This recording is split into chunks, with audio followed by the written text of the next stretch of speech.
Сәлеметсіздер ме достар? Арнаға қош келдіңіздер. Күнделікті 20 минут аяғыңызды көтеріп жату соншалықты пайдалы деп ойламассыз. Бірақ сол 20 минут сіздің бойыңыздағы бірнеше дерттің дендеуінен сақтайды десек сенесіз бе? Аяқты күнделікті көтеріп жату арқылы қалтаңыздан ақшаңызды, қымбат уақытыңызды кетпейді. Оны жаттығу емес, емдеу десе де болады. Себебі аяқты көтеріп жату сізден физикалық күшті талап етпейді. Дұрысы, оны йогаға теңеу керек.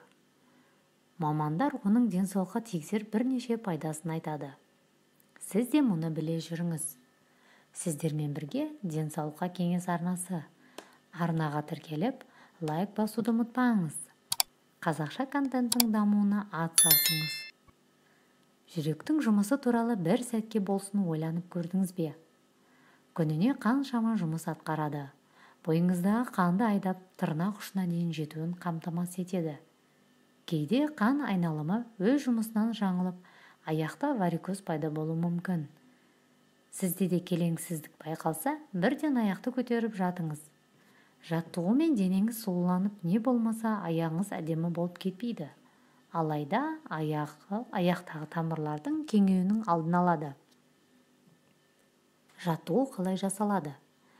Шалқаңыздан жатып, аяғыңызды жоғары көтеріп қабырғаға тіреңіз. Сонда денеңіз жерде, ал аяқтарыңыз тікесінен тұру керек. Денені осы қалыпта 20 минут ұстап тұрыңыз.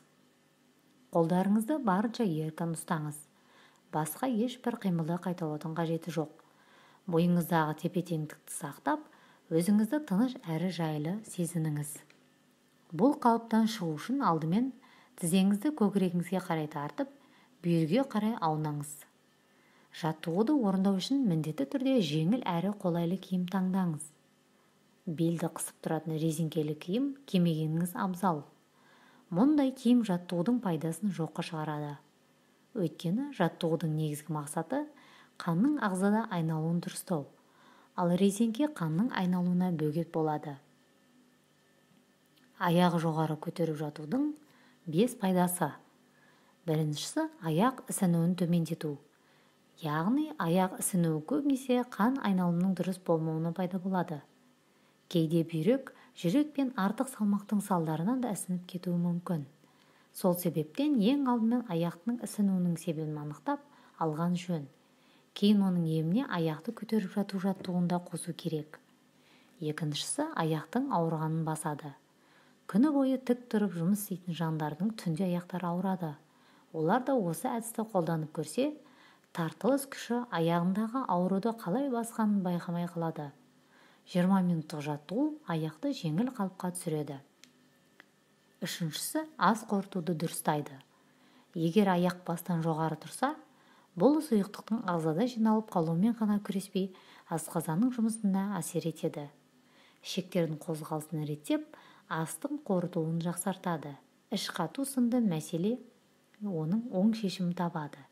Ішкі ағзадағы тазалағандықтан жүзіңіз де құлпыра түседі. Төртіншісі, жүйке жүйесін тыныштандырады. Жаттығу тыныс алуды да қалыпқа түсіреді. Дененің осылай тұрысы барынша көп ауа жұтуға көмектеседі. Мұның нәтижесі біз бір қалыпты тыныс ала бастаймыз. Бұл жүйке жүйесінде тыныштық сыйлап, іш мойын бұлшықетіне түсетін күшті басады. Бесіншісі, жан тыныштығы. Жаттығу мидың оттегімен барынша толтырып оны тыныштандырады. Тән мен жанда тыныштық пен үйлесімділік орнайды.